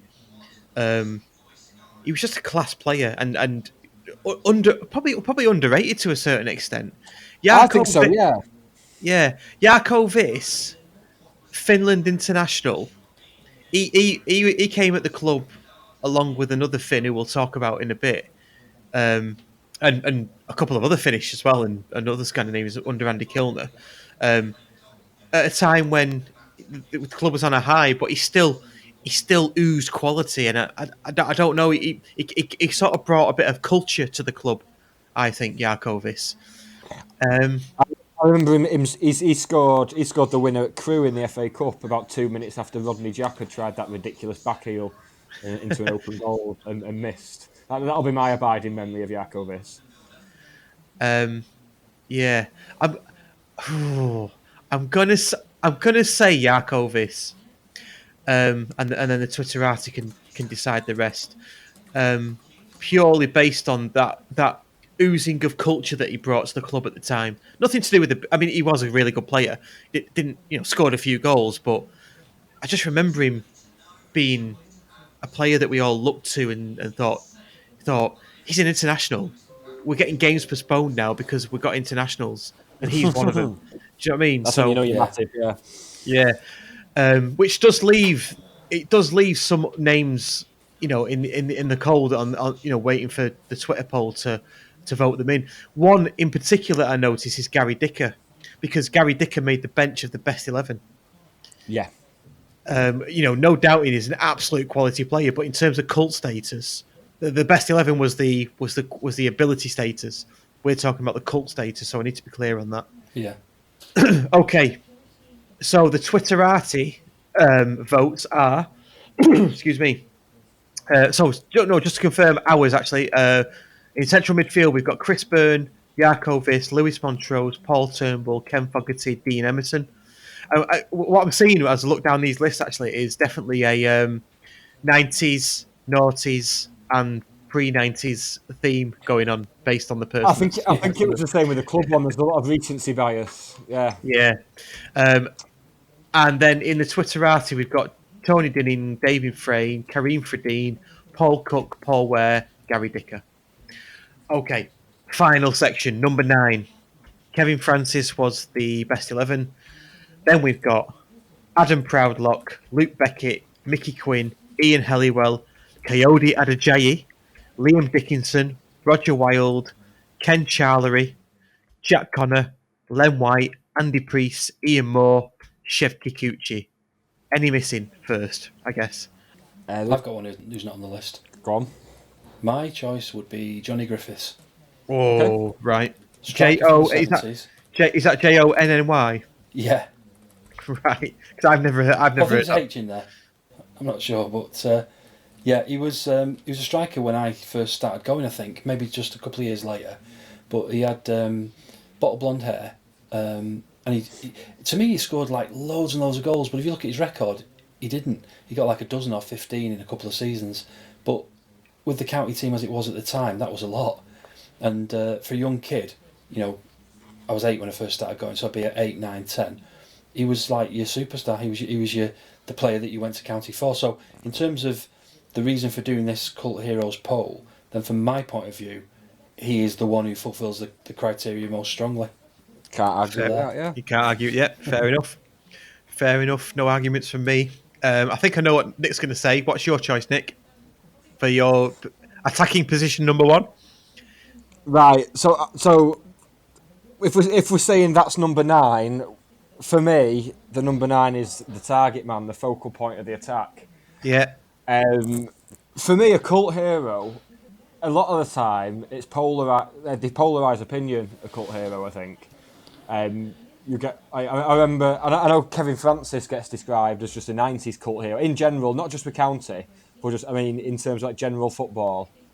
Kevin Francis gets mentioned as a cult hero, so people will look at him and think, oh, he mustn't be able to play. He can't play, surely. Look at him. Look at someone else that he can't play. And for me, Coyote Adejayi is exactly that, because 50% of our fans, including me, thought he was outstanding. That he was so unselfish. The job that he did for the team. Without him, Danny Lloyd wouldn't have banged in nearly 30 goals that season. No chance. But then, there was another half of our fans who thought he was a donkey and seemed to subscribe to this thing of, well, strikers should score goals. I mean, obviously, we'd have liked him to have scored more goals for us. I think everyone wanted him to do well. But I just think in the team that he was in, the players around him wouldn't have done so well without him. And another one who's just a lovely stand-up guy as well. Cool, yeah, good reasons. Yeah, like it. Okay, my choice then. So, I find it really difficult because there's some really good names on here. So the top 2 that I'm struggling to decide between, and this doesn't mean to say that the one that I don't choose is going to be my number 10 either, because it's different. It's a toss up between Ian Helliwell and Luke Beckett, and I'm probably gonna go with Luke Beckett, only because I just remember him at the time being, he was just an out striker at the time, but he was more than Brett Angel, he was more than Kevin Francis. He was more of a complete striker. Do you know what I mean? He could score with his head, he could score with his right foot, left foot, whatever. He was, a bit of a fox in the box as well. And he just led the line so well. And I always come back to the fans, because that's what a cult hero is. The fans got behind him massively. I think if you look at the list down all of ours really, the fans got behind each and every one of these players for good reason. So I think Luke Beckett is going to be my choice on that number 9. Good call. And I think as well, if that season had been, if we hadn't have lost, or if we hadn't have had a bad start to that season, where we think we lost at Huddersfield at home on the first day 3-2, Colchester away the next game, I think we would have had a good chance of consolidating in that league and possibly pushing on. But it all went to a bit of rat shit a bit quickly, didn't it? Yeah. And Neil Cutler got far too much stick than he deserved, in my opinion. Anyway, so that's Luke Beckett, Coyote Odujayi, Johnny Griffiths. Okay, finally, number 10. Alan Armstrong is the best 11. Then we've got Ken Charlery, Jack Connor, Len White, Andy Priest, Ian Halliwell, Adam Proudlock, Ian Moore, Liam Dickinson, Chef Kikuchi, Mickey Quinn, Roger Wilde. Nick, do you want to go first? Yeah, as much as I don't want to negate Ken Charlery holding the ball up for 18 months at Chesterfield, but I'm going to have to go for Chef Kikuchi.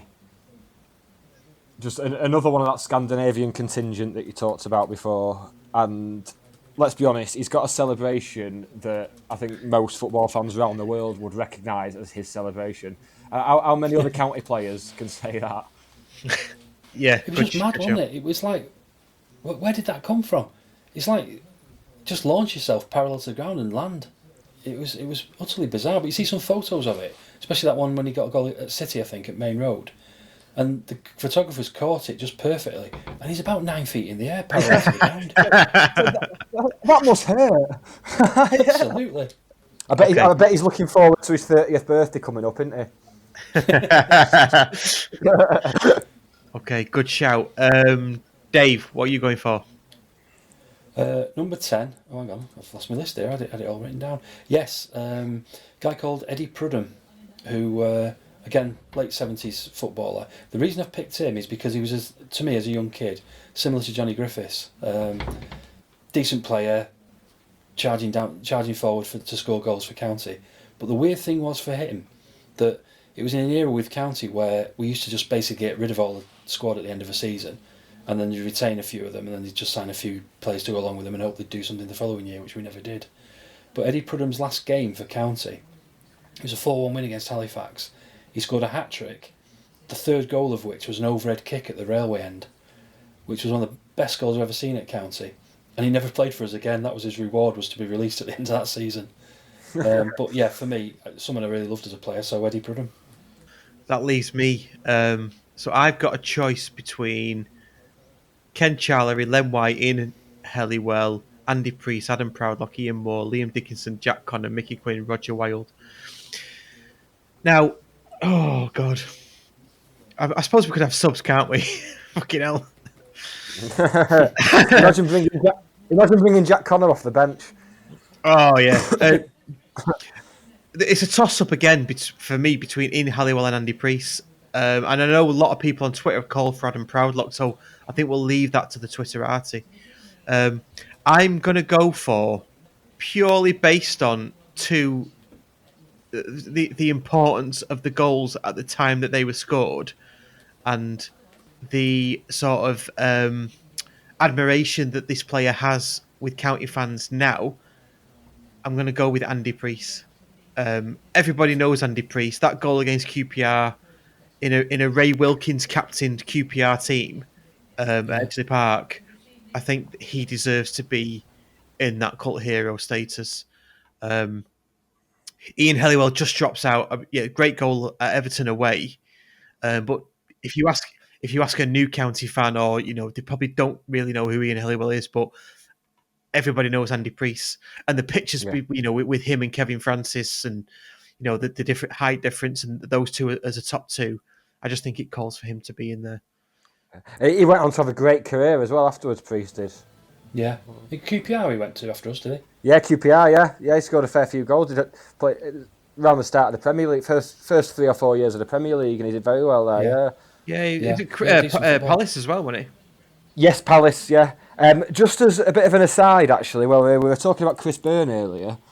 I've just Googled Chris Byrne and found a Manchester Evening News article from the 17th of February 2007. Professional footballer Chris Byrne was in intensive care today after being blasted in the leg in a gangland-style shooting. He was abandoned by the gang to bleed to death, but found and taken to hospital just in time. So after Chris Byrne left us, he was living some sort of Breaking Bad life. So there you go. It is in an alleyway in Hume, Manchester as well, which is his neck of the woods. Men in balaclavas. So I was right in thinking he got involved in something. I thought he was in an armed robbery, but no, he got shot and left for dead. Yeah. Well, when I mentioned that people, guys in balaclavas turned up at the training ground, I wasn't joking. I think that's what happened. Yes. Yeah. It was either Megson or Kilner that had to pay them off. Yeah. But yeah, the stories here about him being wanted in connection with the spate of burglaries at different plumbers merchants. Okay, so the Twitterati, by the way, just moving on. The Twitterati we've got is, some of the names in here as well: Ian Helliwell, Len White, Adam Proudlock, Ian Moore, Liam Dickinson, Jack Connor, Mickey Quinn, Roger Wilde, Ken Charlery. There are some names that I've listed that we're putting that may or may not want to feature, so we can certainly sub some out and sub some in. Barney Daniels, Stuart Lee, Alan Finlay, who I think is highly regarded, Peter Ward as well, but I'm not sure he'd fit quite into. I'm not sure he'd replace anybody in this list. Gene Wilson, Bill Holden, George Whitelaw, Mickey Davok, Ken Finney, and John Rutter. I'm not sure if someone's pulling my leg with some of them, but I know I've heard of John Rutter, Peter Ward, Alan Finlay. Not sure about the others, but yeah. I think I've heard of all of them. There's a case for them all, but at the end of the day, there's only Twitter will only allow 4 options per vote, so we need to get it down to 4 for each position, don't we? Absolutely. And when you look at the 11 for each of our choices, and then the Twitterati one, I mean, they're bloody good, really, really good. So it's going to be difficult to choose who the cult hero is in each one. So I will start to sort that out. That'll be coming out in a few days. We'll hashtag it TSBW. We'll get it done. And the one where there's extras in the certain areas, we'll do a qualifying round, I think, to see which one moves up into the next area.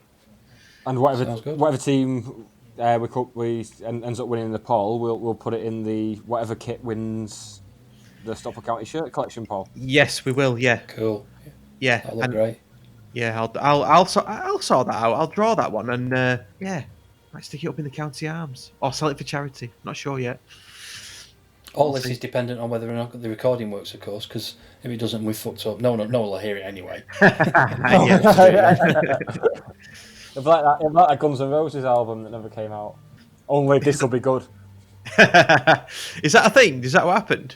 Was there not some album of theirs that they've had sat there for like 30 odd years that's never going to get mastered or anything? Yeah. Okay. It'll be like Agatha Christie's Lost Weekend. So we struggled on left backs and centre backs really compared to the other areas, but yeah, we've got a really good list here. So I'll get that out and we'll crack on with that. What else have we got coming up? Potentially other podcasts in this format? Yes, I'd imagine so. And as long as it's worked all right, I don't see any reason why we won't be able to get guests on using this format. Yeah, I think we need to get used to it a little bit more because obviously it looks like it's recording okay. If it turns out that there's massive lag or it's cocked up with the upload in some way, then we're screwed. But definitely in terms of guests, I think it's a goer. Okay. Do we want to? Do you know what? I was just thinking we didn't talk about before. Things about sort of the improvement areas of county and what that would look like, which we alluded to at the very start of the podcast. Well, whilst you're on that, I think we should give a shout out to the club for their donation to Stockport NHS. That I meant to mention at the top of the show and forgot all about. But yeah, £75,000 donated to Stockport NHS, and then this week Help the Hatters have donated £1,000 to Stockport NHS as well. So it's good to see people coming together and do this. And it's exactly what we've been talking about last few podcasts about the club's role in the community. I think the three of us are all in agreement that that's exactly the type of thing we want the club to be doing, and they are. So, I think you're right. I think it's interesting.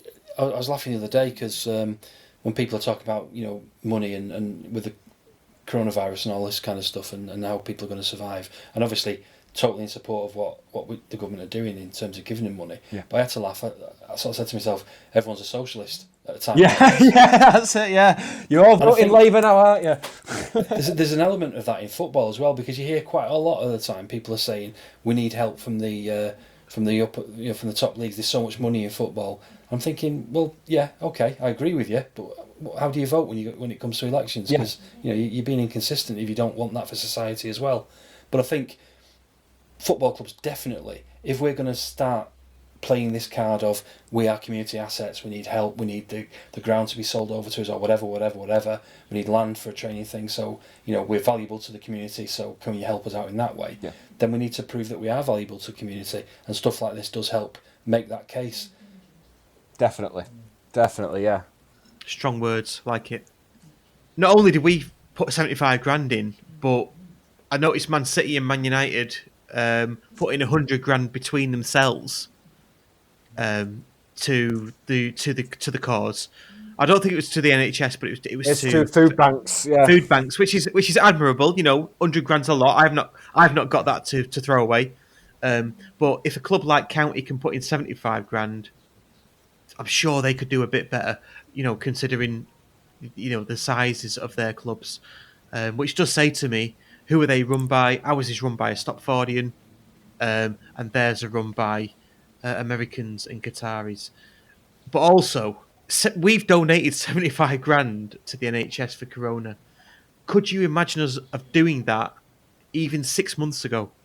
We didn't have 75 grand. We didn't have 75 grand to pay off a fucking tax bill, but we just donated 75 grand to a worthy cause, and that just shows you where we are as a club now, and why collect. If I think about it 360 degrees, why I'm not concerned about the going ups and going downs of this division this season. I know that our future's safe, and everything that Mark Stott has done so far just oozes professionalism, class. Even the interview that he did was so humble and concise and professional and to the point. I just sat there thinking, he knows exactly what he's doing, this guy. And donating 75 grand to the NHS, while it's important from a PR perspective, is really, really important too. And I don't want to take away from the Corona, situation, but it is a PR stunt, whether you like it or not. But it's a really effective one, and it's really hit the spot. Yeah, I think you're right. I mean, there's definitely PR in it. I think there's also an element of doing the right thing. And if any of us had his money, you would expect and hope that we would make donations ourselves. And obviously he's funneled it through county for the PR thing. And you're absolutely right in saying that. The only thing I would add is that times like this, you do tend to see the worst and the best of people and institutions. Yeah. And I think recently there has been some really, really shitty behaviour by various very, very wealthy people. I'm not going to name them, because even naming them gives a kind of publicity that I don't think they deserve. But there's been some fantastic behaviour as well. My own situation, I work for Manchester University, and they're paying totally as a gesture of goodwill £75 a week to everybody who's forced to go in whilst the university's shut. So security guards, cleaners, etc. They don't have to, but that's what they're doing, and that's the kind of decent behaviour. While we were recording this tonight, I think at 8 o'clock they did the clap for carers, and I noticed my wife and my son went out, and the street, and we live in a cul-de-sac in quite a quiet street, and there seems to be a lot of people out there. Yeah, my girlfriend's an NHS worker, and she went outside. She went outside and she came back in after the applause and said, "I wonder how many of them voted Tory." So, the goodwill's gone for her already. Generally speaking, I think to go back to the original point, adversity brings out both the best and the worst. We've seen the worst. I'm not going to harp on about that, but we've certainly seen the best. And seeing something like the publicity County have got from a rich man doing a decent thing, has been admirable. Yeah, and that's what he's done. And that's what strikes it with me. He's a rich man, but he's from the local area, and he's invested back into the local area. It's perfect, isn't it? It's just like you say. It brings out the worst and the best in people, and that's what and you get what you see, and that's what he's done with him. He's brought out the best. I mean, obviously we've got Steve Bellis booked in for a podcast. We were meant to have it a couple of weeks ago, but obviously with everything that's happened, we're going to postpone it for now. But we will get more on him from this. But I think we're starting to see why they've chosen Mark Stott over possibly other bids. I think it's starting to become clear already with how invested he is in the local community. We'll just get the bloody ground plans out. Yeah, well, I think it's safe to say there's going to be, well, virus permitting, there's going to be work on the Cheadle. Because I know the beer festival got moved from the end of May to the start of May. But obviously now it's been cancelled full stop. So, yeah, they've said that's because there's going to be renovation work on the Cheadle end. So I'd imagine it's a matter of sorting. I think from what people from the co-op have been saying, it's the catering situation's getting sorted. The concourse is going to be redeveloped, and the banqueting suites in the Cheadle end as well. Oh, that sounds brilliant. Which, if you'd come to me 6 months ago and said, what are the two things that need sorting in the Cheadle end, those are the two things I'd have said, the concourse and the conference areas. And a close third is a close third the bird shit on the seats. Just getting it in there for Dave, Dave. Absolutely. Disgusting, isn't it? Right, okay, so let's wrap it up there. We'll get the Twitter poll out. We'll try and get another podcast done if this goes successfully sooner rather than later. So we, in these lockdown times, we'll try to get a podcast to you as County faithful. We've got some good ideas for themes, haven't we, for podcasts? So we can still keep podcasting while there's no football going on. I think we've got a few ideas for stuff we can do. So yeah, we've got a rich history, haven't we, of content that we can call on. So one idea, let's just not like some of these tin pot clubs. So one idea that Nick had, which I think is a fantastic idea. Let's do a podcast dedicated to the 96-97 season. I'm sure Dave, you'll get on board with that, won't you? Oh no, just the cut run, I think. Sorry, just the cut run. Sorry, yeah. I think we could go really in depth into have a good old deep dive. Yeah, I'd be up for that. I think that might end up with as many parts as the Dark Days one. The Coca-Cola Cup Run part 762. Chesterfield away. I've got a lot to say about that season, which I've not really had a chance to say before now. So happy for that. Awesome. That'd be great. And just on the Dark Days as well, we haven't stopped the Dark Days because they've ended, and we're getting excited about what's about to happen. That's not the case. Obviously, things have got in the way, so we will pick up the Dark Days series as soon as COVID-19's over, and myself and Phil and Dave can get back together, and Dave. So that's not been forgotten about. Still got that end to look forward to, and there's still lots to come on that as well. So it's still lots to come in the Dark Days series, which should be fun. Which should be fun to record. So yeah.